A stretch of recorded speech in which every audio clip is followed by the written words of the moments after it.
Dios les bendiga, hermanos. Aquí estamos, contentos de estar en la casa del Señor y de poder continuar con los estudios bíblicos en el Evangelio de Mateo. Amén. Vamos a estar en el Evangelio de Mateo.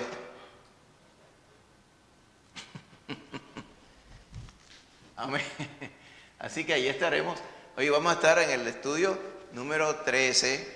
Amén. Dice estudio 39 porque los primeros 26 estudios fueron en Génesis, en lo que va del año cuando comenzamos. Hoy, estando en el estudio 39, el estudio 13 de esta serie en Mateo, la autoridad milagrosa del Rey. ¿Qué quiere decir? Que nuestro Rey y Salvador tiene la autoridad de hacer milagros, de hacer cosas sobrenaturales que solamente Él puede hacer. Amén. ¿Por qué? Porque Él tiene la autoridad sobre toda cosa creada. Así que teniendo todo el poder, pues Él puede hacer todas las cosas que para el hombre son milagros. Para Él no son milagros, para Él son cosas normales, pero para nosotros, que nos sería imposible sin su poder hacerlas, pues para nosotros parecen cosas sobrenaturales y milagrosas. De ahí que viene el nombre. Amén. Así que vamos a estar yendo a través de la palabra del Señor. Mateo 14, verso 13 al 33 es el texto básico. Vamos a estar en esos 21 versículos en el nombre del Señor. Amén. Así que para la gloria del Señor hay un texto clave, que es el que ve en pantalla, Mateo 14, 33. Amén. Que dice: entonces los que estaban en la barca vinieron y le adoraron, diciendo: verdaderamente eres Hijo de Dios. Verdaderamente eres Hijo de Dios. ¿Qué vemos en este verso? La reacción de los que estaban allí en la audiencia a las señales y los milagros que estaba haciendo el Señor. La palabra usa alternativamente la palabra señal. Los judíos usaban mucho la palabra señal. Una señal es algo que sucedió que fuera de toda duda confirma algo. Cuando ellos lo usaban respecto a Jehová, ellos pedían una señal, o sea, un milagro que comprobara que quien estaba hablando a nombre de Jehová venía de verdad a nombre de Jehová. Por eso era que al Señor Jesús le pedían señales. Estuvimos viendo el domingo, cuando el hermano Josué estaba dando la clase, dice: los judíos piden señales y los griegos sabiduría. Hablando de los judíos, para quienes fue escrito primeramente el Evangelio de Mateo, ellos querían una señal. El Señor Jesús les dijo en una ocasión, dice: esta generación adúltera y perversa pide una señal, pero la única señal de importancia que le vamos a dar, quería decir el Señor, es la señal del profeta Jonás. La señal del profeta Jonás, amén, habla de dos milagros. Cuando Jonás estuvo en el vientre del pez y allí falleció, porque para que eso fuera señal de la señal de Cristo Jesús, que estuvo en la tierra sepultado, muerto también, pues las señales tienen que ser iguales. Así que lo que la gente quería ver como resucitaciones, como sanidades, exorcismos de demonios, alimentación de personas por miles y miles y demás otras cosas, el Señor no le iba a dar ninguna de ellas como señal, aunque iba a hacer muchos de esos milagros. El verdadero milagro señal de todos, cuando Él resucitara de entre los muertos. Amén. Esa es la señal de peso. Como que dice, esa es la única señal que importa, porque si nadie cree o nadie creyera a través de los otros milagros que Él era el Dios Todopoderoso encarnado y la fe en Él salvaba, ¿de qué le valía a la gente?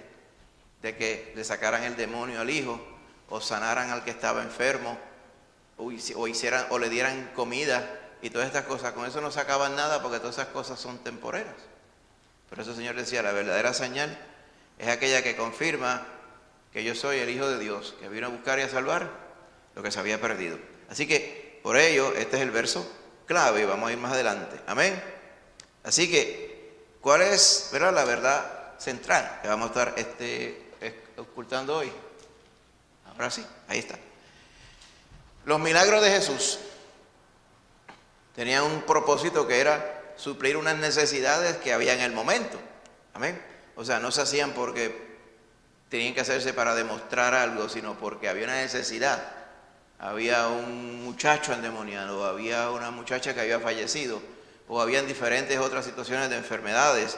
Eso era lo que motivaba los milagros del Señor Jesús. Pero la realidad es que haciendo estos milagros daban a conocer, amén, que Él era el Hijo de Dios, amén, y que Él es el que tiene la autoridad y el poder para hacer milagros. Amén. En una ocasión el Señor dijo también, si ustedes no me creen por mis palabras, crean a los milagros que he hecho. Tratando de decir, si ustedes no creen por lo que se supone que la gente crea, que es por medio de la palabra, porque la fe viene no por los milagros, dice, la fe viene por el oír la palabra de Dios. Pero en una ocasión el Señor dijo, si ustedes no quieren oír la palabra de Dios, pues crean entonces a través de los milagros. Pero ni aún así. La verdadera razón de la fe viene por la palabra de Dios. Los milagros confirman, amén, confirman el poder de Dios. Bendito sea el Señor. Así que vamos a estar en 4 puntos esenciales, hermanos, a través de la palabra del Señor hoy. ¿Ok? La muerte de Juan el Bautista vamos a estarla viendo también como parte de los tópicos que vamos a estar viendo hoy. Es lo que sucede antes del verso 13. ¿Okay? La vamos a dar un repaso para que usted vea que este acontecimiento sí sucede en la palabra, porque habíamos estado viendo anteriormente, ¿verdad? En la vez pasada, la trama que había contra Juan por él señalar el pecado de Herodes Felipe. ¿Okay? Luego vamos a estar hablando de la alimentación de los 5,000, luego sobre la parte donde el Señor milagrosamente camina sobre el agua, y otra partida de milagros que no se detallan por nombre, pero que están resumidos en esos versos 34 al 36. La inmensa mayoría de los milagros que el Señor hizo no están documentados en la palabra del Señor. Es lo que Juan dice al final de su libro. ¿Usted se fija lo que dijo Juan al final del Evangelio? Él dijo, mira, hemos escrito un montón de cosas, pero muchas otras cosas hizo Jesús, las cuales si se escribieran una por una, pienso que ni aún en el mundo cabrían los libros que se habrían de escribir. Uno diría, qué exagerado, Juan, pero la realidad es que la señal y la confirmación y la obra que el Señor hizo en esos años que estuvo fue completamente impactante para todo aquel que viera. De modo tal que el Señor lo usa para que nadie viviendo en aquel tiempo tuviera excusa. Nadie podía tener excusa. O sea, fue una manifestación, un torrente de tanta bendición que Dios trajo sobre ese pueblo que andaba en tinieblas, que tan es así que quiso preservar esa bendición para nosotros y la redactó en la palabra, para que ahora uno se pueda referir a ella y decir, ahora yo veo la bendición que trajo el Señor para aquellos que estaban en aquel tiempo. Como dice la palabra, el pueblo que andaba en tinieblas vio gran luz, y los que estaban andando en valle de sombra de muerte, luz les resplandeció. Bendito sea el Señor. Así que esa es la intención de lo que vamos a estar reseñando hoy. Recuerde que esto no es un sermón, amén, es un estudio interactivo. Interactivo quiere decir que es interactivo. Así que usted sienta, ¿verdad?, la libertad de poder preguntar, de poder comentar también como usted quiera. Amén.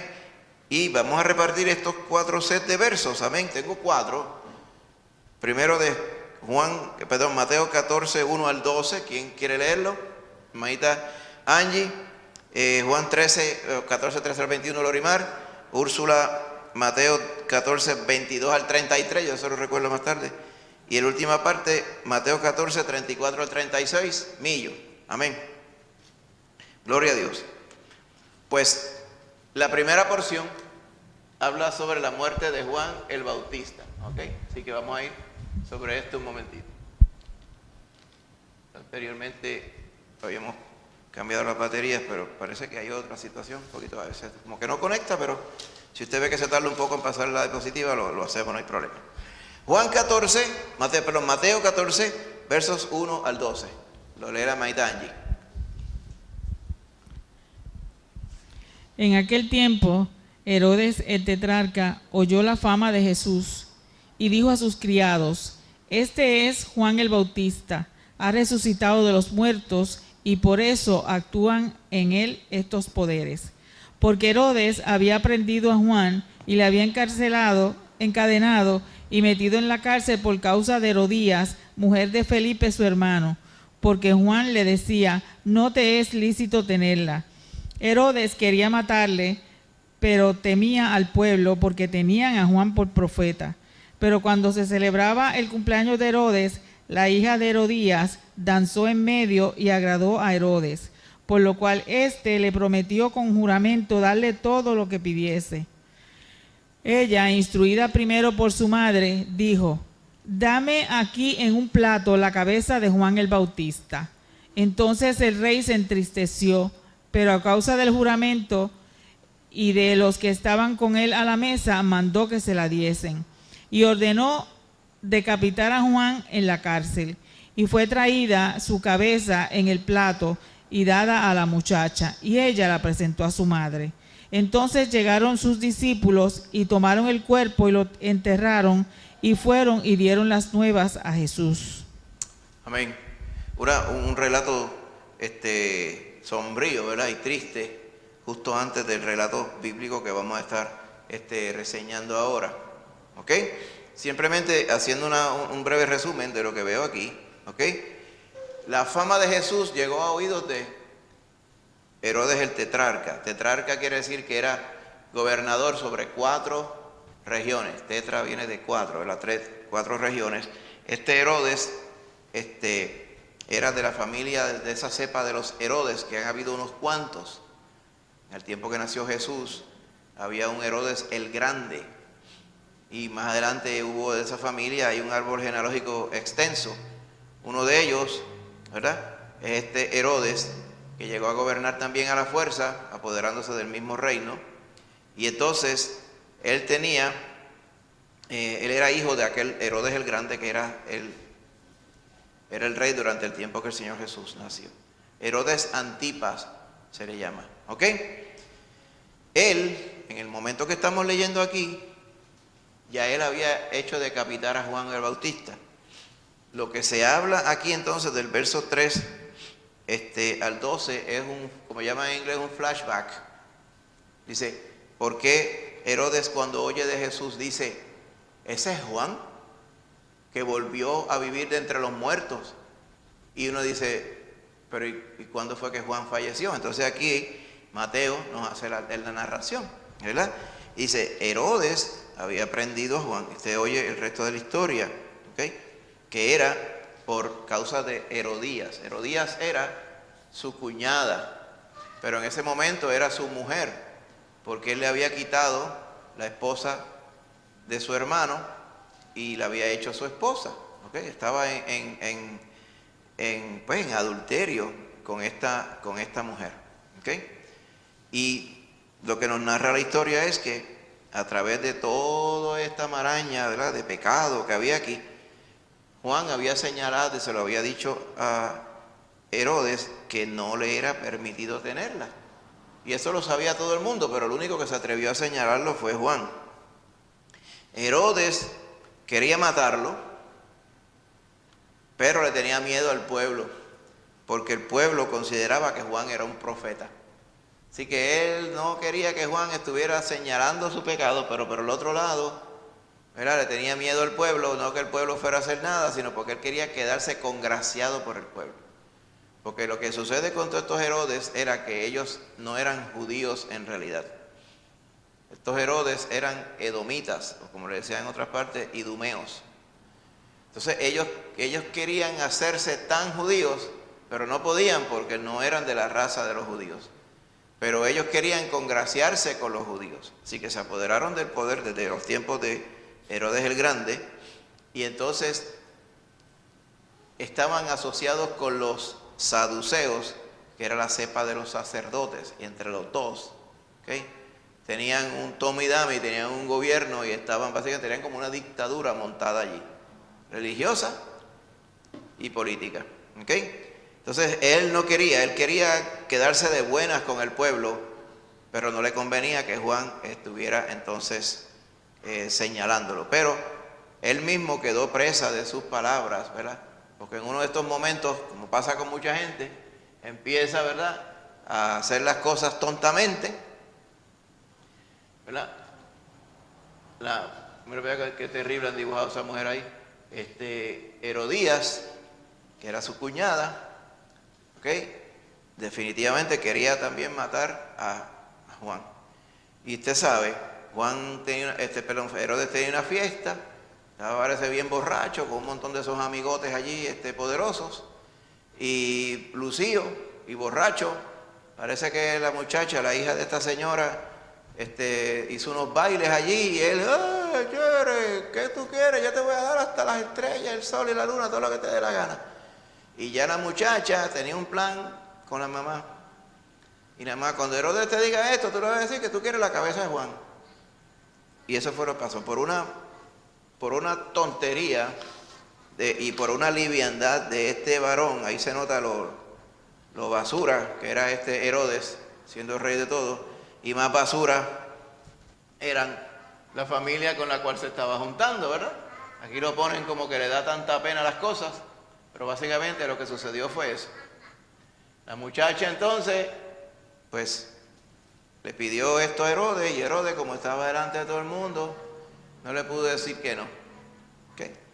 Y entonces, pues, sí podía decir que no, pero él valoraba más su estatus con los amigos que hacer la voluntad de Dios. Pues por eso Herodes se le recuerda como lo que se le recuerda, ¿verdad? Una persona malvada y una persona inmoral.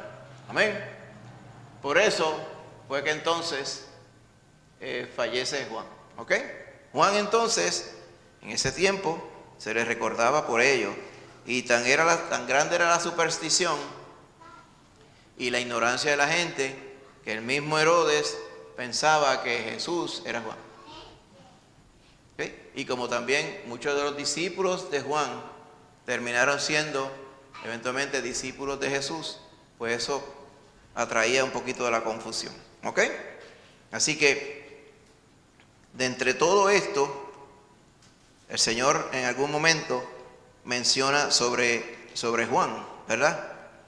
Diciendo, de los nacidos de mujer, no hay ninguno más grande que Juan, pero el más pequeño en el reino de los cielos, o sea, en la iglesia, es mayor que él. Y dice, los profetas profetizaron hasta Juan. Él fue el último profeta. Ya de ahí en adelante no se levanta profeta como estaban en el Antiguo Testamento. Por eso es que la iglesia bíblica, aquellos que le creen a la palabra, saben que hoy día no existen profetas como las personas creen decir y quieren decir que existen profetas de predecir el futuro. ¿Ok? Existen los que profetizan la palabra, que exponen la palabra del Señor. Esos sí existen, esos son todos los que enseñan la palabra y todos los pastores que enseñan la Biblia como tal. ¿Ok? Así que tuvo un propósito Juan, tuvo una grandeza Juan. Alguien podría pensar, pues Juan mereció haber muerto de una forma honrada, ¿verdad? Una forma digna, pero yo digo, ¿y qué es una muerte digna si todos nos vamos a morir? Ahí se nota evidencia que el siervo de Dios es un instrumento en la mano del Señor. Y la gloria del siervo de Dios no es que murió de esta forma o murió tranquilo en una cama o lo mataron como a Juan. La gloria del siervo está en la obra que él hace o ella hace para el Señor. Amén. Así que Juan lo veremos en la eternidad allá. Amén. En el nombre de Jesús.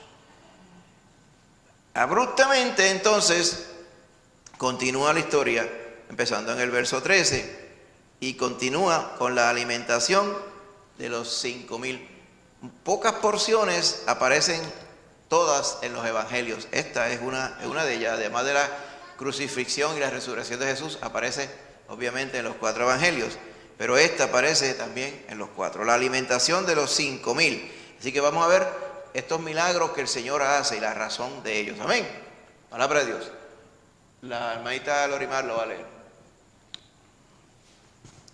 Oyéndolo Jesús se apartó de allí en una barca a un lugar desierto y apartado, y cuando la gente lo oyó, le siguió a pie desde las ciudades.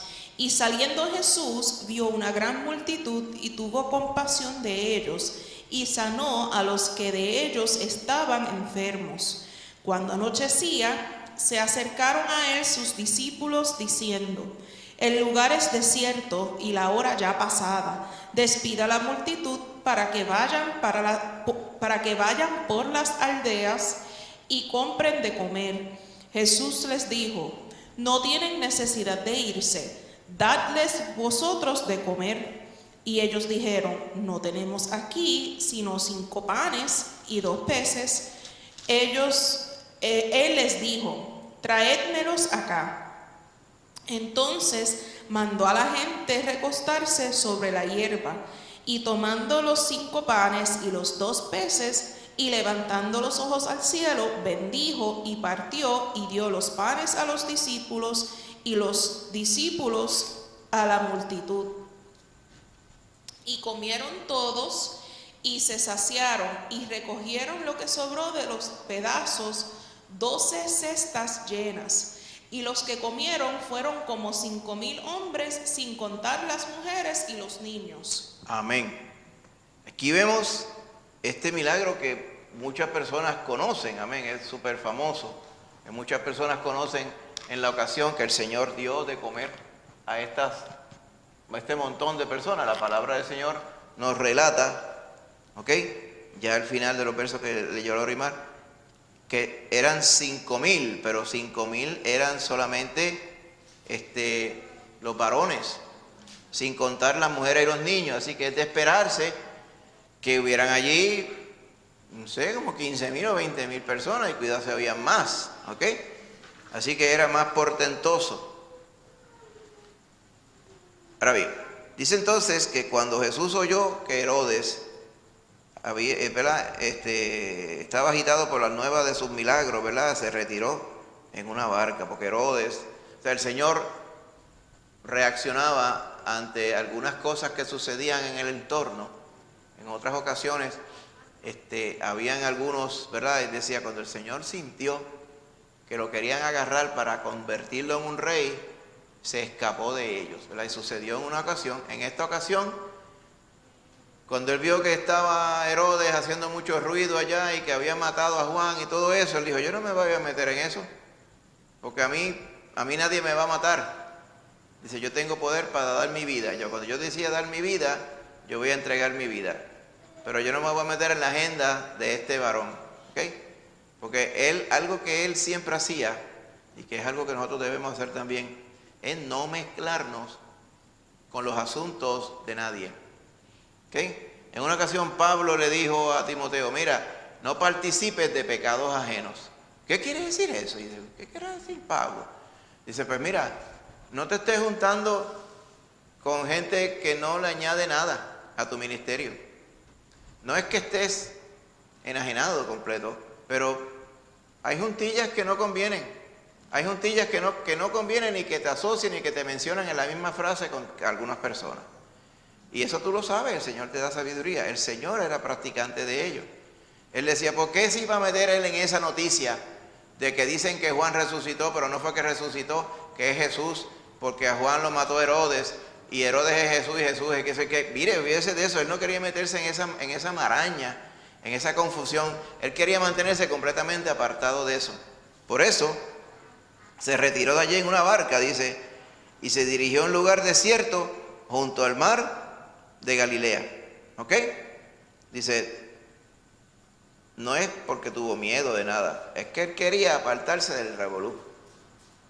No quería estar donde estaba todo el bullicio, el dime directo, y la gente chismeando, y la gente hablando, y la gente comentando, con la mente puesta en tonterías de este mundo, Él quería enfocarse en las cosas que eran realmente importantes. Excelente práctica y ejemplo del Señor, algo que nosotros debemos buscar también. Amén. La obra del creyente no está en el bullicio ni donde está la cosa. ¿Dónde están las cosas que están sucediendo ahora? ¿Dónde está lo que está en el momento? El creyente no es del momento. Amén. Nosotros estamos llamados a predicar el evangelio y que no haya ninguna confusión respecto a lo que nosotros estamos predicando, ni ninguna asociación de nada. Que no sea solamente con el Señor. Amén. Así que no estamos completamente seguros de la acción, pero es con gran probabilidad, ¿ok? Él quería apartarse para estar tranquilo y enfocarse en lo que él vino a hacer. Él vino a buscar y a salvar lo que se había perdido. Amén. Herodes tuvo su oportunidad. Y los que estaban con Herodes también. Y él no quería mezclarse con eso. Amén. Necesitaba paz y tranquilidad. ¿Ok? Sin embargo, él buscando estar, ¿verdad?, solo en un lugar desierto, dice que la gente lo oyó y fue a buscarlo desde las ciudades. Amén.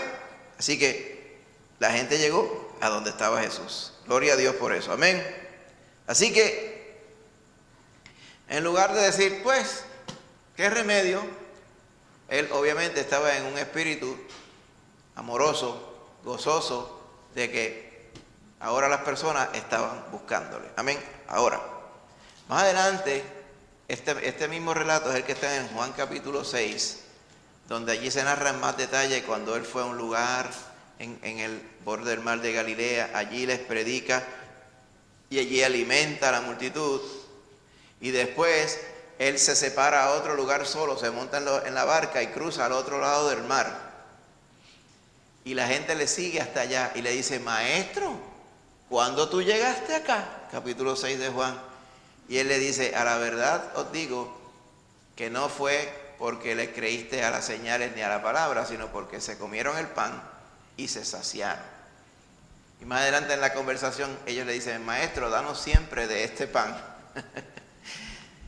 Para que vea que la gente tenía una liviandad de corazón. Pero el Señor, pues, sin embargo, les predicaba. Amén. Gloria a Dios. Ok, así que importantísimo entonces. Déjame ir.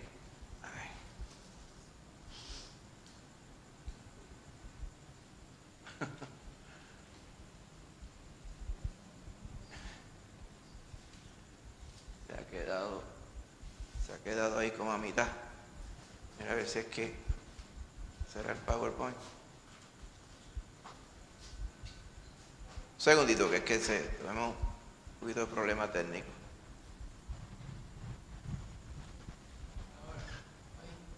Mira a ver. Ahí está. Muy bien, perfecto. Gracias. A ver si pasa, porque es que estamos viendo. Bueno, hazle clic allá otra vez.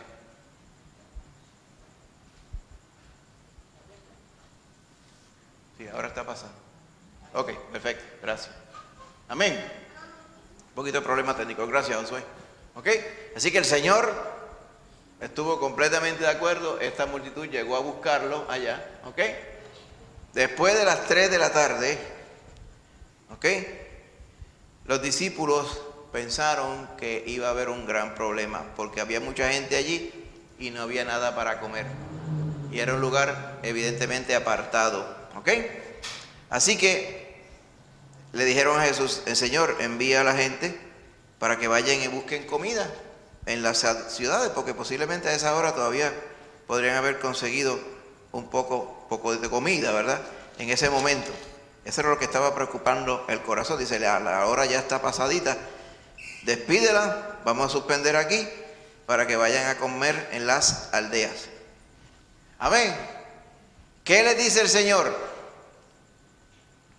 El Señor le dice, no hay necesidad de que vayan a ningún sitio a comprar de comida. ¿Ok? Denle comida a ustedes. Quizá ellos pensaban, el Señor nos va a decir que Él le va a dar comida. Pero Él le dice, ellos no tienen que ir a ningún sitio. Denle comida a ustedes. Ustedes recordarán que anteriormente el Señor los había enviado con su autoridad de 2 en 2. ¿Usted recuerda? Y el Señor le dijo, no entren en ciudad de samaritanos ni de gentiles, sino vayan a las ovejas perdidas de la casa de Israel. ¿Ok? Y Él les dio autoridad sobre los demonios, amén, sobre los enfermos, sobre los muertos y sobre todo. Esa autoridad de Él se la delegó a ellos, amén. Así que estoy seguro que el Señor se refería como tratando, recuerden aquella vez que yo los envié a predicar y les di poder, denles de comer a ustedes, amén. Así que ¿por qué tendrían ellos que irse a buscar comida si el que estaba allí era el Todopoderoso que podía suplirle eso y muchas otras cosas más? Pero sin embargo los cogió desprevenidos porque ellos no esperaban que Él les dijera ello. Entonces, ellos le contestan, nosotros vamos a darles de comer. Nosotros no tenemos suficiente comida para estas 20,000 personas. Y se entiende que el área donde era esto era el área que estaba en el oeste del mar de Galilea. Hay un área grande cerca de la ciudad de Tiberias, como una llanura bien grande que está bordeando el lago de Galilea. Y se entiende que pueden haber cabida para muchas más personas. Se forma como si fuera un anfiteatro natural allí. La persona que está abajo en la barca habla y se oye y el sonido se transmite. Pero de ahí en adelante, tanta cantidad de personas, a las 3 de la tarde, ir a buscar un lugar. Recuerde que no habían tales cosas como las conveniencias que tenemos hoy. No hay supermercado, no hay fast food. La comida se podía conseguir quizá en alguna casa que la gente alquilaba en un cuarto y quizás si se había cocinado ese día y no se lo habían comido ya, quizá había una poquita de comida para comer, pero no era que tú podías ir a ningún lugar a conseguir grandes cantidades como se hace hoy en día. La comida había que hacerla y prepararla y buscar los ingredientes en el día. Las cosas no se guardaban de un día para otro. Así que a las 3 de la tarde, quizá lo que había de comida en los alrededores era lo que las familias tenían para comerse en su cena ese día. Así que definitivamente para 20,000, si esos 20,000 no habían estado en su casa, no había nada para comer. Amén. Por eso ellos se asombran. Nosotros no tenemos con qué darle de comer. Lo único que tenemos son 5 panes y 2 peces. Imagínate, 5 panecitos. Y esos panes, a veces uno piensa que eran 5 medias libras de pan. 5 panes cortos, como decimos acá. Los panes era como si fueran un pancake grande. Pan sin levadura. Y los peces, en otro contexto de los evangelios en paralelo, dicen unos pececillos. Y dice que era un niño, que no eran ni ellos que los tenían, era un niño que los tenía. Así que supongo que serán unas pejitas así, chiquititas, como decimos acá, con 5 panecitos. Eso daba para una persona. ¿Ok? Así que de ahí en adelante, eso era lo único con que ellos podían ofrecer para esta multitud. Una cosa que es importante, piensa uno que la prioridad con el Señor es enseñar su palabra. Amén. Porque Él mismo dijo, el hombre no vive solamente de pan, vive de la palabra que sale de la boca de Dios. Por lo tanto, uno podría pensar, pues el mismo Señor que dijo eso, pues quizá no le da importancia a comer comida normal, pero Él sí le dio importancia a comer. Él pudo haber dicho, bueno, quedan despedidos, vayan en la gracia del Señor, y entonces ¿para dónde iban a ir? Lo otro que uno también se pone a pensar, dice, ¿y estas personas en qué estaban pensando? Que no tenían comida, y era obvio que no habían llevado comida. Quizás llevaron comida por la mañana y se la comieron en el almuerzo y ya se habían quedado sin comida. O sea, ¿en qué estaban pensando? Y mucho se ha comentado sobre esto. ¿Acaso estaban pendientes de que el Señor le iba a dar de comer? Yo lo dudo. ¿Qué iban a pensar ellos que el Señor milagrosamente iba a proveer comida para 20,000 personas? Ni en las grandes actividades y fiestas de banquetes de esos multitudinarios que hacían los ricos tenían para tantas personas. Así que por la mente estoy seguro no les pasó nada de esto. Simplemente era que estaban tan absortos ellos en lo que el Señor estaba enseñando que se les fue el tiempo, se les fue la hora.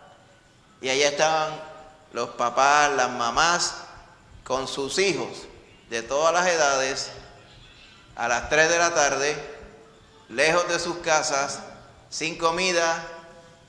¿Y ahora qué iba a pasar? El Señor deliberadamente, es obvio que esperó hasta esa hora, para que no hubiera más ninguna otra opción. Y por eso prueba a los discípulos y dice, no tienen que enviarlos, denles de comer.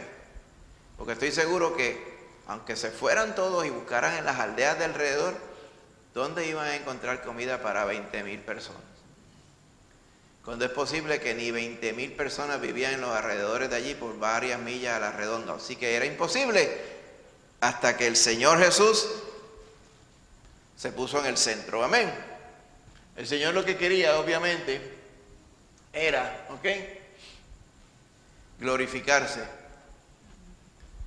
y hacer una señal contundente para que estas 20,000 personas, todos aquellos que tenían el uso de la razón, pudieran entender quién era Él a través de los milagros. Recuerde que Él no hizo el milagro solo. Él predicó la palabra y el milagro iba a confirmar la autoridad y el poder de quien predicó la palabra. Por eso es que es importante que las cosas hay que tomarlas en conjunto. Claro, no se nos dice, ¿verdad?, que estuvo predicando, pero dice que cuando vio la gran multitud tuvo compasión de ellos y sanó a los que estaban enfermos. Pero cuando anochecía, ¿verdad?, fue que sucede esto que estamos viendo ahora. ¿Ok? Mandó a recostar la gente sobre la hierba, dice la palabra del Señor. ¿Ok? Entonces, como preparándolos para comer, los discípulos, imagínense cómo estarían ellos a la expectativa. Dicen, aquí va a pasar algo grande, porque Él está mandando a la gente a sentar. Y no sé de dónde va a salir la comida, que no sea que Él la provea. Ellos sabían que algo iba a pasar, porque habían visto el poder del Señor, pero no tenían en mente que iba a ser algo tan apoteósico, tan gigante como ese día. Amén, bendito sea el Señor. Así que el Señor los mandó a recostar, ellos se recostaron y no se nos explica, ¿verdad?, cómo fue que entonces empezaron a aparecer estos aquí, pero yo estoy seguro que agarraban los panes posiblemente, los cogían de la mano, lo echaban aquí y aparecían los panes otra vez, iban repartiendo y de una canasta repartían para otra, y cuando repartían la canasta se quedaba llena de una cosa, pero milagrosa. ¿Ok? Y como la vasija de aceite de la viuda, ¿verdad?, allá en la viuda de Sarepta, la vasija nunca le faltó el aceite. Tenía un poquito de harina, con esa harina hacía pan, con el poquito de aceite hacía aceite. Entonces nunca se acababa. Es decir, ¿cómo es algo que nunca se acaba, verdad? La provisión del Señor es así, ¿verdad? Eso ilustra que el Señor provee, y al otro día provee, y al otro día provee. Seguimos diciendo lo mismo, y al otro día sigue proveyendo. Amén. El Señor ese día proveyó el alimento espiritual y el alimento físico también. Amén. Así que de manera milagrosa, esos 5 panes y 2 peces se convirtieron en 100,000 panes y 25,000 o 50,000 peces. Así porque sí, porque el Señor lo mandó. Quizá uno encuentra eso una cosa apoteósica y gigantesca, pero recuerde que el Señor dijo, sea la luz, y la palabra nos dice que por medio de Él, de Jesús, fueron creadas todas las cosas. Y por medio de Él existen y persisten. O sea, quien dice, nosotros estamos vivos aquí porque el Señor quiere que estemos vivos. Ellos estaban vivos aquel día allí porque el Señor quería que estuvieran todos allí con un gran propósito. Amén. Así que literalmente nuestra vida depende de si Dios quiere que estemos vivos o no. Amén. Así que eso fue lo que sucedió aquel día. Amén. Así que todas estas cestas, dice, no sé si aquí en esta porción habla, sí, de las cantidades que sobraron. 12 cestas llenas, sí. O sea, quedó un poquito, porque 12 cestas llenas para 20,000 personas, eso fue lo que quedó. Esas 12 cestas. Muchos han tratado de decir, son 12 porque eran 12 apóstoles, y 12 es el número de la iglesia, o el número. En realidad es que no hay una relación, nada. Simplemente que había tanto que todo el mundo comió y todo el mundo se sació. Y como quiera, sobraron 12 cestas de panes, ¿ok? No se nos dice si fueron panes, fueron peces, posiblemente panes y peces y todo, ¿ok? Y los que comieron fueron como 5,000 hombres, sin contar las mujeres y los niños, amén. Esa fama del Señor se regó de una forma tan grande debido a este milagro que sucedió la parte que yo le conté hace unos minutos acerca de las personas buscando a Jesús.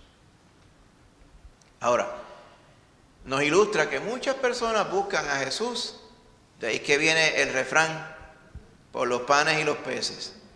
Y a veces dice la gente, aquel está allí por los panes y los peces. Ya usted sabe de dónde es que sale. Porque literalmente en el capítulo 6 de Juan, era evidente que había muchos que estaban buscando los panes y los peces. Amén. Y créame, hermano, siempre van a haber un montón así. Van a haber un montón de personas. Cuando usted se congrega y va por muchos años congregándose por la gloria de Dios, se va dando cuenta que hay muchas personas que quieren persistir o disque detrás de Cristo por los panes y los peces. Amén. Esa porción que yo le dije que el Señor los regaña por buscar simplemente el pan de este mundo, está en Juan 6, 25 en adelante. Amén.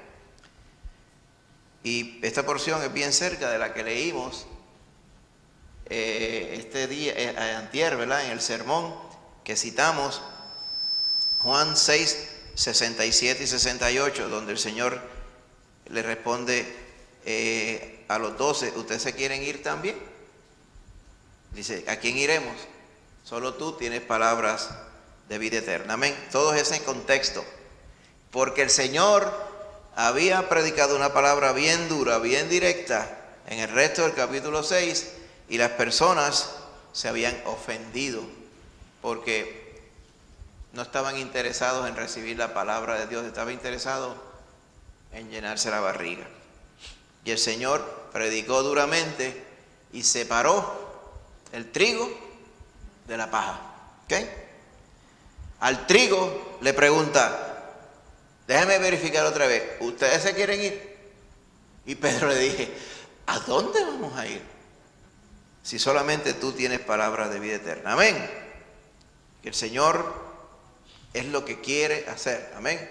Uno se pregunta, ¿cuántos de esos 20,000, amén, fueron salvos al fin de sus vidas? Yo te diría que bien poquitos de ellos. Todos pudieron haber creído, yo estoy seguro, pero no todos habrán creído. Así que es importante, uno no solamente disfrutar las bendiciones del Señor, uno ser salvo mediante la fe en el Señor. Eso es lo que el Señor quiere. Amén. Bueno, continuamos, pero la va a leer el próximo, la hermanita Úrsula, y después Millo. ¿Okay? El otro milagro que vamos a estar contemplando, el Señor camina sobre el agua. Yo recuerdo esta parte que había como una capilla cuando uno bajaba por ahí por Jobos, hace muchos años, y decía, el pionero sobre las aguas. Y yo miraba, ¿qué es eso, el pionero sobre las aguas? Y era el Señor Jesús montado en una tabla de serfín, refiriéndose a que Él fue el primero que caminó sobre el agua. Pues es cierto, ¿verdad?, que el Señor hizo ese milagro, pero que uno lo puede poner tan liviano. A mí esas cosas a mí no me agradan. Tratar de hacerle tan accesible a la gente que lo transforma en una chabacanería. El Señor no estaba surfeando. Y entonces lo comparan con los que surfean, que son un tipo de persona que por lo general lo que está haciendo es vagueando todo el día y surfeando, porque muy pocos son los que tienen un trabajo normal, ¿verdad? Casi todos ellos son, que lo que hacen es vagueando y surfing day and night. Así que no miraba y no me agradaba mucho la comparación. Vamos a ver realmente lo que nos dice la Escritura sobre el poder del Señor que nos salvó. Amén. Jesús camina sobre el agua, versos 22 al 33 La hermanita Úrsula lo va a leer, amén. Enseguida Jesús hizo a sus discípulos entrar en la barca e ir delante de él a la otra ribera, entre tanto que él despedía a la multitud. Despedida la multitud, subió al monte a orar aparte, y cuando llegó la noche estaba allí solo. Y ya la barca estaba en medio del mar, azotada por las olas, porque el viento era contrario. Mas a la cuarta vigilia de la noche, Jesús vino a ellos andando sobre el mar. Y los discípulos, viéndole andar sobre el mar, se turbaron, diciendo: un fantasma, y dieron voces de miedo. Pero enseguida Jesús les habló diciendo: tened ánimo, yo soy, no temáis.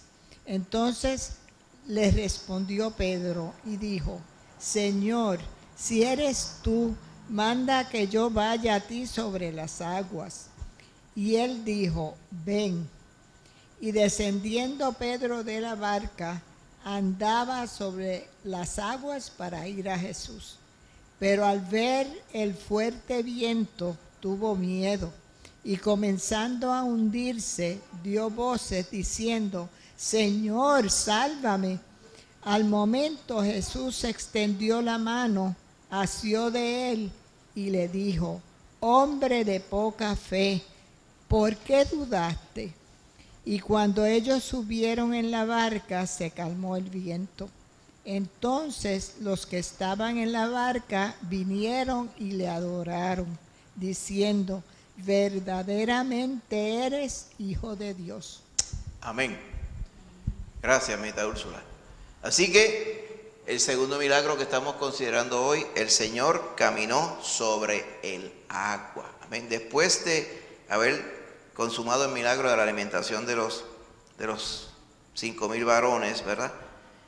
Enseguida dice que hizo Jesús a sus discípulos entrar en la barca e ir delante de él a la otra ribera. Eso es lo que se nos narra también en el capítulo 6 de Juan, que él se va y va allá, ¿ok?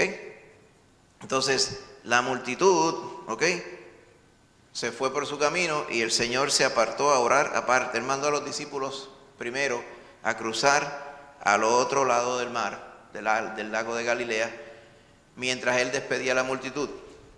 O sea que los discípulos empezaron a remar para llegar al otro lado del lago.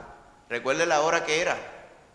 Ya prácticamente estaba de noche, porque si estaba oscureciendo cuando alimentaron a aquellos 20,000, imagínense, cuando ya había caído, ya era de noche. O sea, ellos iban remando, quizás a la luz de la luna, lo más seguro, ¿ok? Y entonces ya él iba remando, ya él se había quedado en un lado y ellos iban remando para cruzar al otro lado, lo más seguro, y como nos dice la palabra, iban a Capernaum. Amén. Así que, sucediendo estas cosas, ¿verdad?, es importante que notemos que el Señor tenía en mente otro gran milagro, pero en esta ocasión no fue para la multitud, sino fue para sus discípulos. Amén. Y entonces este milagro tiene muchas connotaciones. Amén. Cuando vemos que el Señor hace un milagro para la multitud, pues tiene su propósito con la multitud.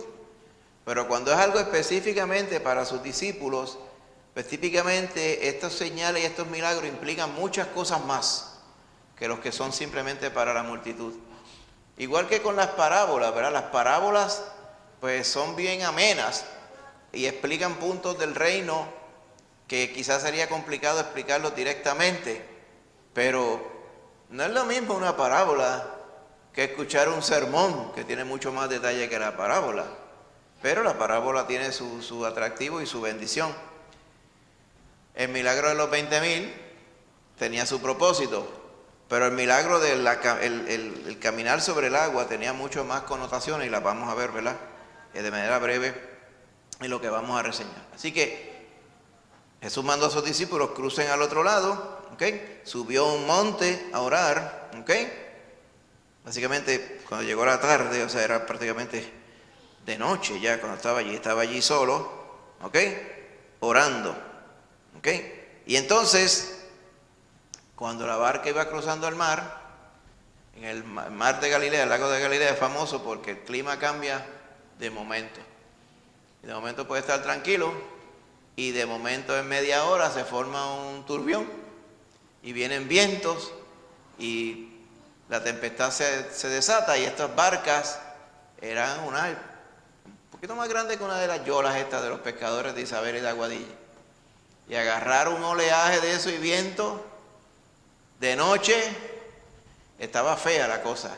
Así que ellos iban, dice, y la barca estaba en medio del mar azotada por las olas, porque el viento era contrario, o sea que el viento venía de frente, ellos tratando de remar y la barca brincando y todo ese asunto, ¿verdad? A la cuarta vigilia de la noche estaba dividida en 4 partes. Esas 12 horas de la noche, desde que oscurecía hasta el otro día por la mañana, póngale de 6 de la tarde a 6 de la mañana, esas 12 horas estaban divididas en 4 vigilias de 3 horas. La primera de 6 a 9, la segunda 9 a 12, la tercera 12 a 3 y la última ya cuando empieza a amanecer de 3 a 6. En esa cuarta vigilia era de madrugada de verdad, y era que estaba la tormenta en su apogeo. ¿Ok? Cuando ellos estaban batallando las olas, ¿ok? Como se ilustra aquí, ¿okay? Siendo fuerza. Usted casi conoce a ¿verdad? En los otros estudios anteriores, el que tenía el capote verde era Juan. Aquel no sé si es Pedro, algo hay, pero le falta como la gorrita roja que le ponían, ¿verdad? Esto, acuérdense, es para que uno recuerde. Pero ellos estaban batallando contra el oleaje y de momento vieron a Jesús, pero no sabían que era Jesús. En ese tumulto que estaba sucediendo, pensaron que era un fantasma, o sea, un espíritu. Porque imagínense verle caminar, ¿verdad? Nadie espera que venga alguien caminando, mucho menos en este lago que era tan profundo, y lo veían caminando y dijeron, ¡oh! Lo único que nos faltaba, estamos nosotros aquí batallando esta tempestad, y pensaron que era un fantasma y empezaron a gritar de miedo. Se asustaron, ¿ok? Y se desesperaron. Amén. Recuérdense todo el contexto que estaba sucediendo. Estaban cansados, llevaban remando como 9 horas o más. ¿Ok? Y estaban en el medio del mar. Ellos sabían, porque ellos pescaban en ese lago. Ellos sabían cuánto les quedaba y cuánto se iban a tardar cuando el viento venía en contra. Y era, ¿verdad? Seguramente decían, nos va a tomar hasta quizá el mediodía nosotros remando aquí. No nos va a dar la fuerza. El Señor no está con nosotros aquí, algo está pasando. Y de momento ven esta figura y piensan que es un fantasma. ¿Cómo irían a pensar que era Jesús, verdad? Así que dentro de la oscuridad le vieron así. Cuando el Señor se acerca, el Señor les dice, tengan ánimo, yo soy, no temáis. Fíjense que les dice, yo soy, no le dice, soy Jesús, le dice, yo soy. Igual que en tantas ocasiones en el Evangelio de Juan, el Señor utiliza el mismo yo soy, ego eimi en griego, yo soy, que es el nombre de Jehová. Yo soy el que soy. Yo soy el pan de vida. Yo soy el buen pastor. Yo soy la luz del mundo. Amén. Todo ello el Señor lo usaba para expresar quién era Él y su autoridad.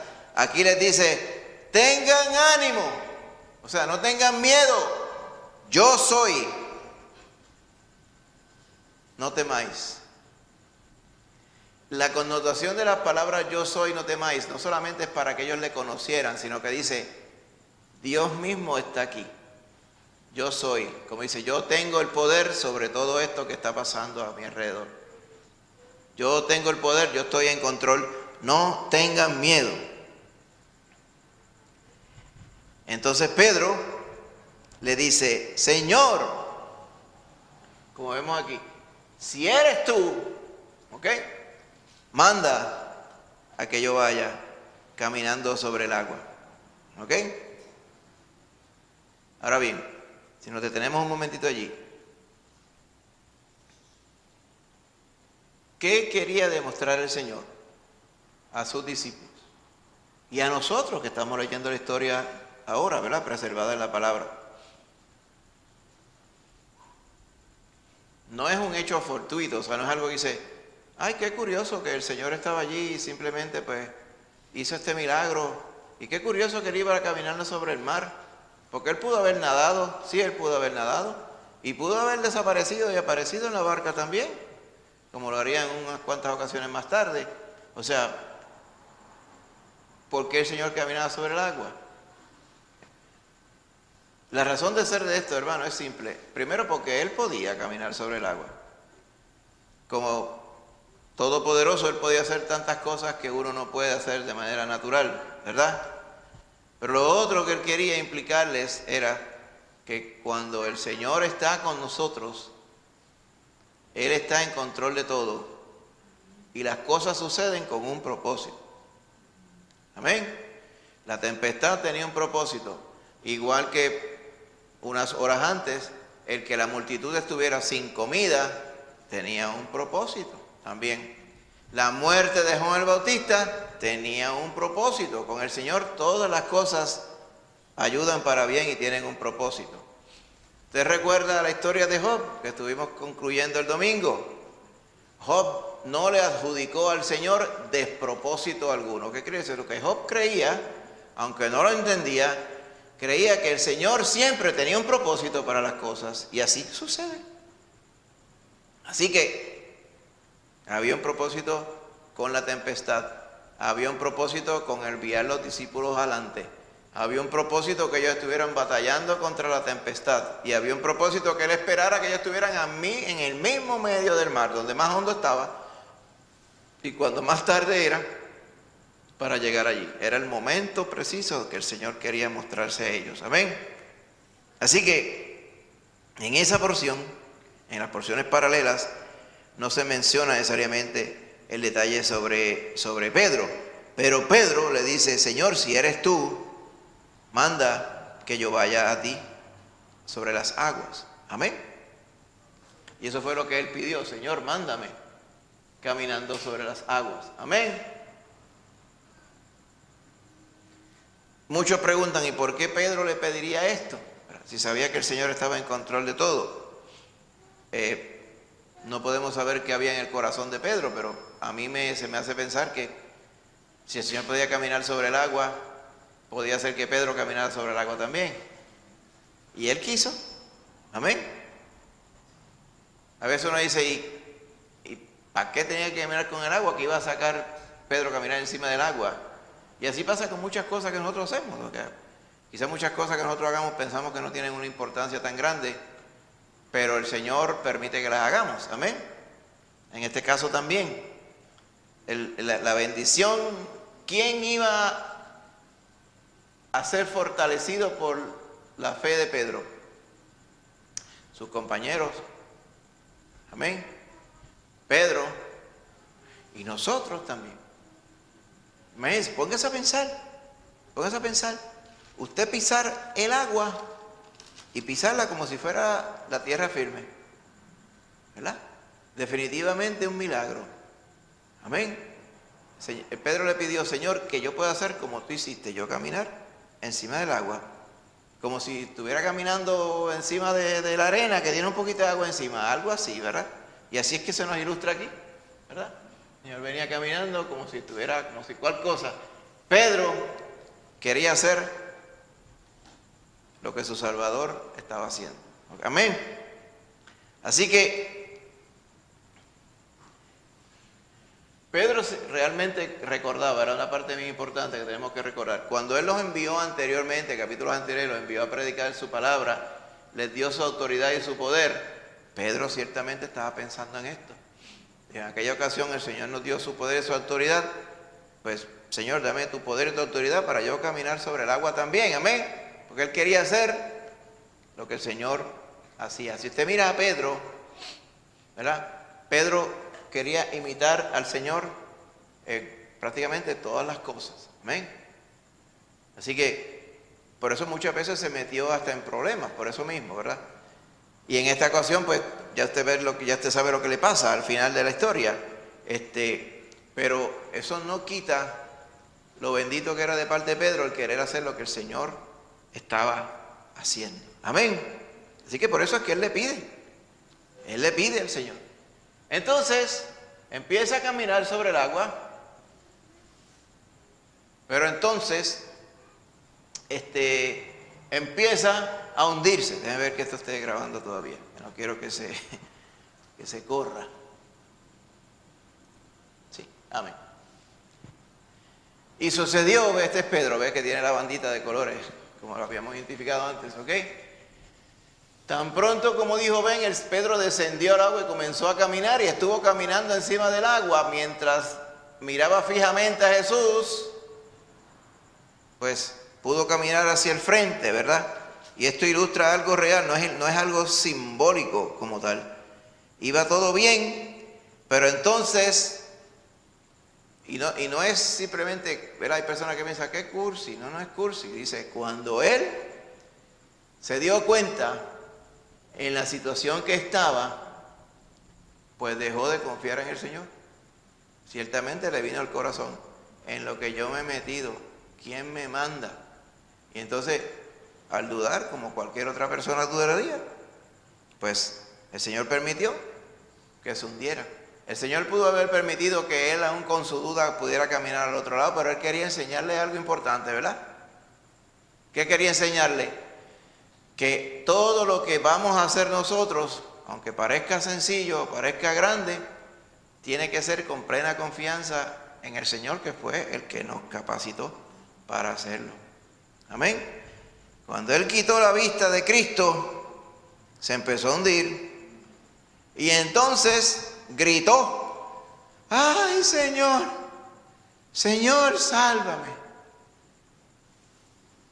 Y todos los discípulos estaban viendo lo que estaba pasando.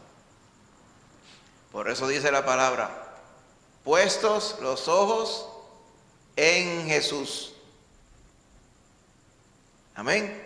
Puestos los ojos en Jesús, el autor y consumador de la fe, el cual por el gozo puesto delante de él sufrió lo oprobio, amén, y después se sentó a la diestra de Dios, amén.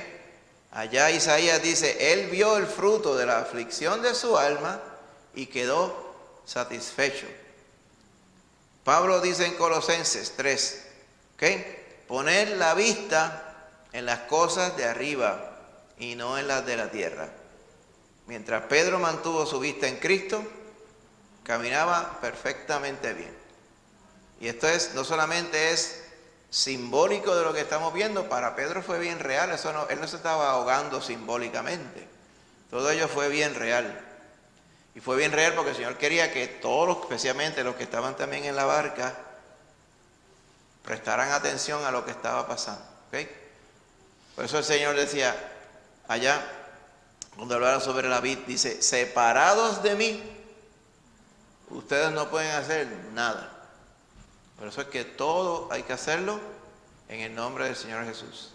Y no solamente decir en el nombre del Señor Jesús, sino que todo de verdad sea en el nombre del Señor Jesús. Por eso es que Pedro se empezó a hundir. Pero, como dice la historia, extendió la mano al Señor, lo agarró y lo levantó y lo reprendió. Le dijo, hombre de poca fe, ¿por qué dudaste? Si al principio estabas creyendo y después dudaste, y así nos pasa. Empezamos creyendo en el Señor y uno dice, ¿por qué yo no? ¿Y por qué dudé del Señor? Porque pasa esto.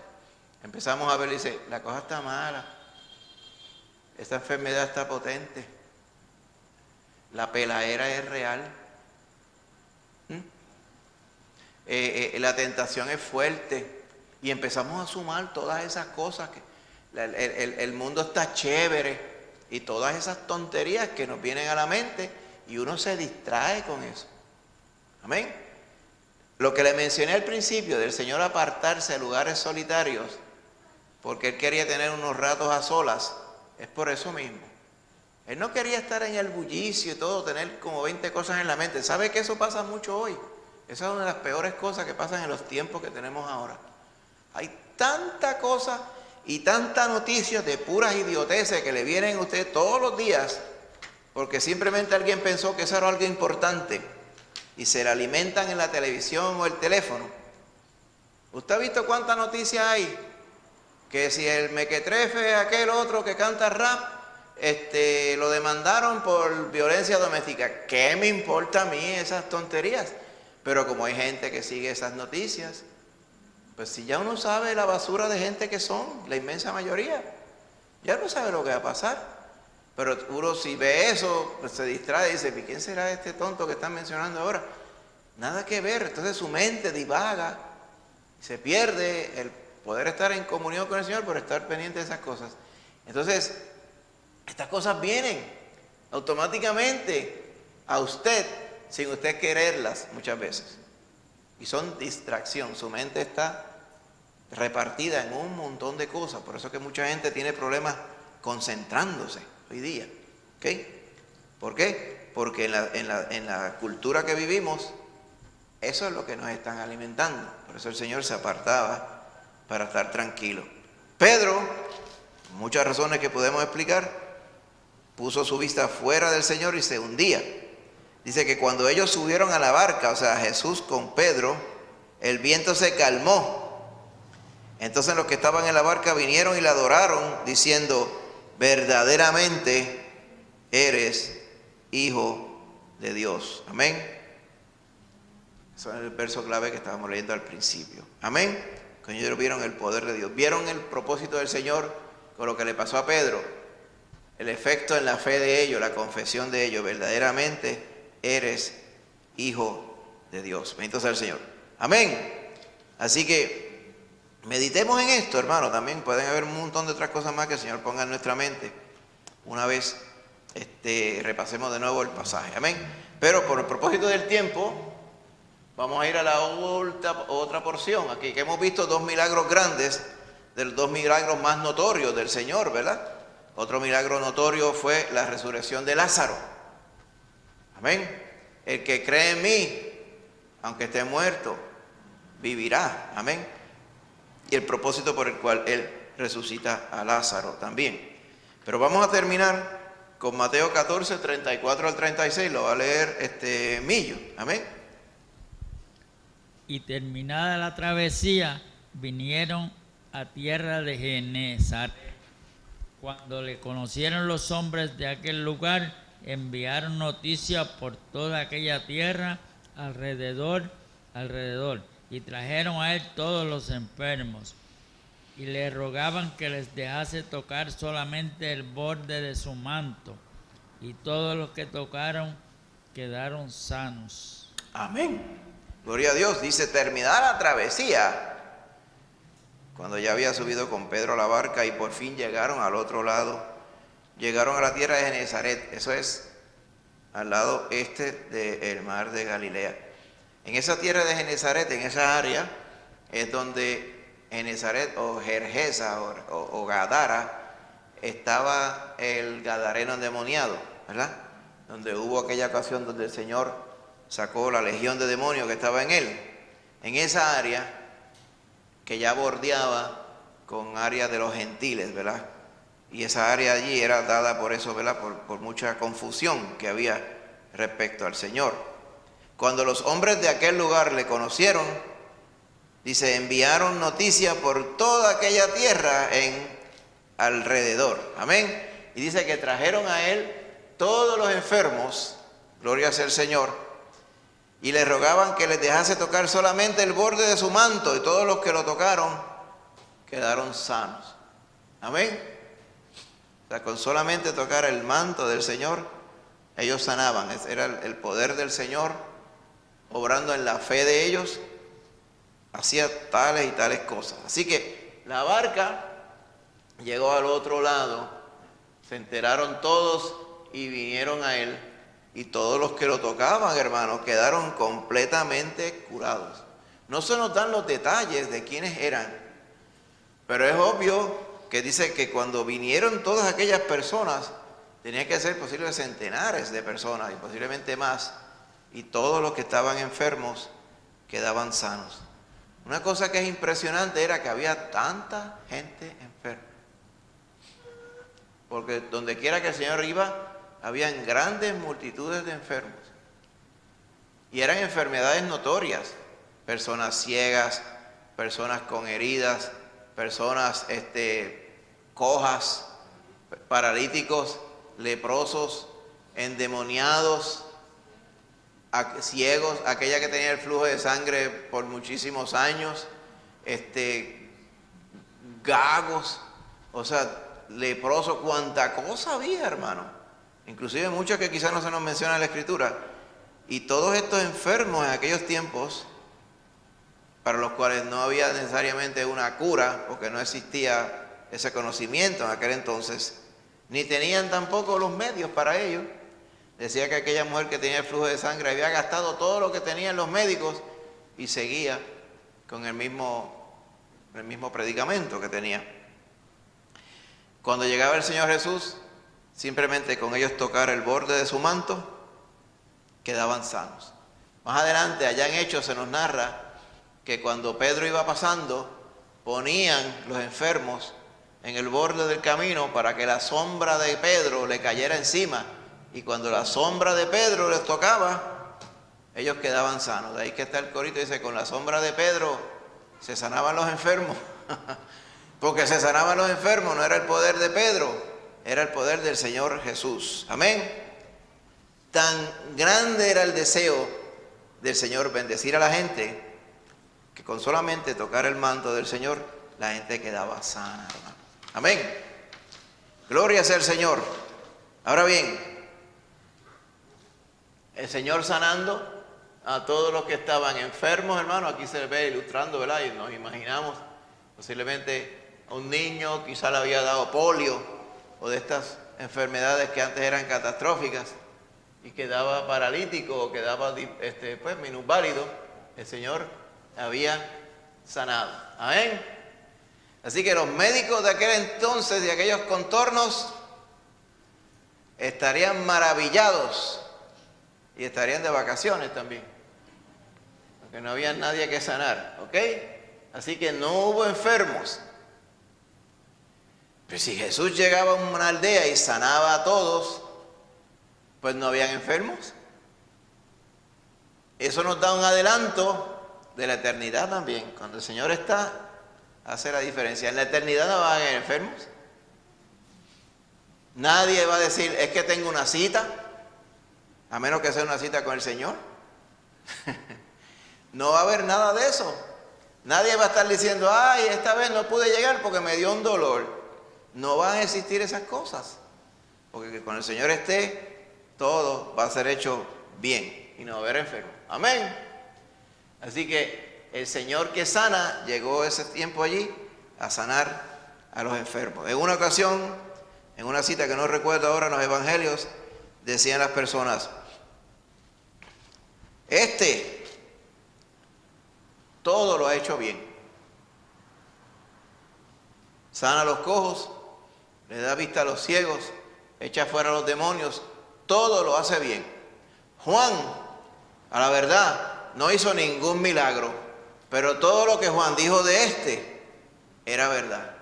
Así que el testimonio de Juan fue el que confirmaba a la gente las cosas que Jesús hacía. Y las señales no las vino a hacer Juan, las vino a hacer Jesús. Por eso Jesús decía, cuando ustedes salieron al desierto a ver a Juan, ¿qué era lo que ustedes estaban buscando? Buscaban un hombre con vestiduras delicadas, como si fuera un rey. De esos de vestiduras delicadas están en los palacios. ¿Fueron a ver una caña castigada por el viento? ¿O fueron a ver un profeta? Y ellos, ¿un profeta? Y más que un profeta, ¿verdad? Y ahí empieza a hablar. Pero Juan vino a anunciar el camino del Señor. No vino a hacer milagros. Milagros los hacía el Rey creador de cielo y tierra. Amén. Gloria a Dios. Resumiendo, hermano, unas aplicaciones importantes. Los milagros de ayer y hoy ¿por qué no hace Jesús los milagros hoy como lo hizo en el primer siglo? Y yo le digo, ¿y quién le dice a usted que el Señor no hace milagros hoy? ¿Ah? El Señor hace milagros hoy. Amén. Claro que hace milagros hoy. Así que el Señor también ha previsto y ha provisto para que, quiero decir, ha provisto para que haya unos avances en la medicina. Como todo don perfecto viene de parte de Dios. Pues sí, pero el Señor sana todavía, hermano. Amén. Incluyendo, por ejemplo, nuestra salvación. El que las personas se salven es un milagro. Pues ya tú ves que nadie, por su propia cuenta, quiere creer en el Señor. Amén.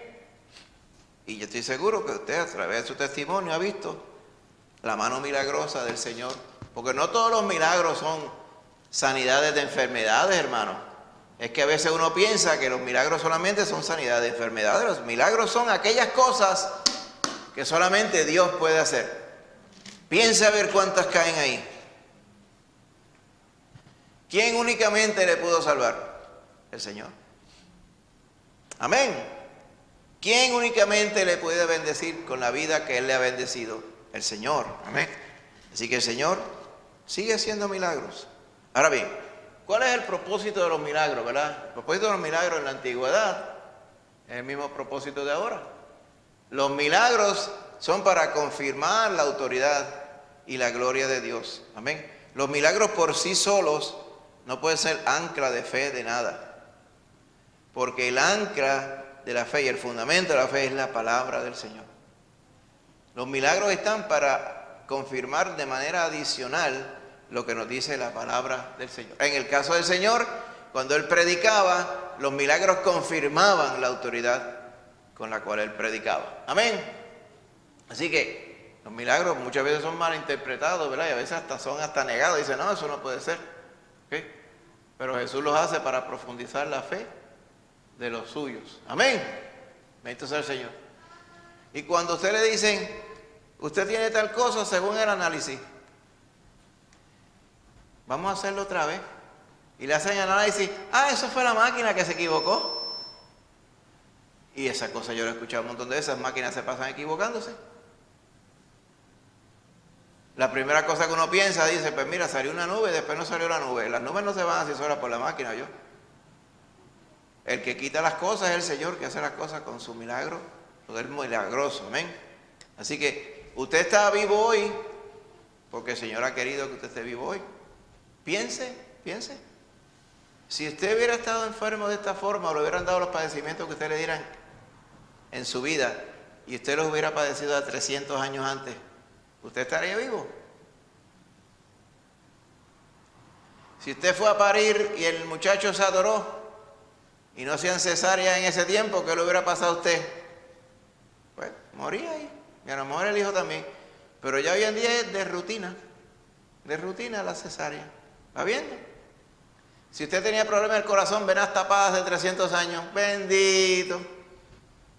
Poco lo que iba a durar. Pero hoy día, ya Dios ha provisto para todo ello, ¿verdad? Es portentoso y milagroso la gracia que Dios da. Le extiende la vida a la gente para darle más oportunidad que se conviertan a Cristo Jesús. Mire si el Señor es bueno o no, sigue haciendo milagros hoy día, hermano. Así que bendito sea Él, hasta aquí nos ha traído el estudio de hoy. La semana que viene, ya en agosto, Mateo capítulo 15 y Mateo capítulo 16, amén, hasta el verso 12, el reino y la religión tradicional, amén. Las personas pensaban, ¿qué es lo que es pecado? ¿Qué es lo que me contamina? Vamos a ver lo que el Señor dice que contamina, no lo que la gente pensaba que contaminaba. Esta parte es súper importante, ¿ok? Así que léalo todo ello y vamos a estar viendo también la multitud demanda señal. En esa porción vamos a estar en el capítulo 16. Amén, así que no se lo pierda, repase todas esas porciones bíblicas para el próximo martes. Amén. ¿Alguna duda, pregunta, comentario, hermanito? Amén. Bueno, entonces nos despedimos, ¿verdad? Vamos a orar, que el Señor nos acompañe a nuestras casas Recuerda el viernes, Dios mediante, estamos acá también en oración, Dios mediante, amén. Así que les veo el viernes, Dios mediante. Vamos a orar. Padre Santo, Señor bueno, gracias te damos en esta hora, Padre, por darnos esta gran bendición de habernos podido congregar, Señor, y considerar tu palabra, poder orar, cantar alabanzas, Padre, estar en armonía y considerar tu palabra por medio de este estudio de la Biblia, Señor. Glorifícate, Señor, Padre, en este estudio, Padre, en la palabra que hemos considerado. Amárrala, Señor, a nuestro corazón y permítenos, Padre Santo, asimismo, hacer tu voluntad, Señor. Gracias, Padre, por habernos concedido esto, Señor. Bendícenos ahora, Padre, que vamos a ir de vuelta a nuestras casas. Llévanos con bien. Y, Señor, que tú bendigas, Padre Santo, a cada uno de nosotros. Fortalezca, Señor, nuestra fe, así como fortaleciste a la de los discípulos y fortaleciste, Señor, a todos aquellos que vieron tu poder mediante estos milagros, Padre. Gracias, Señor, porque te hemos conocido y sabemos realmente tu salvación y tu poder, Señor. Gracias, Señor, por habernos salvado. Llévanos con bien ahora a nuestras casas, Padre, y que podamos descansar bien para el día de mañana.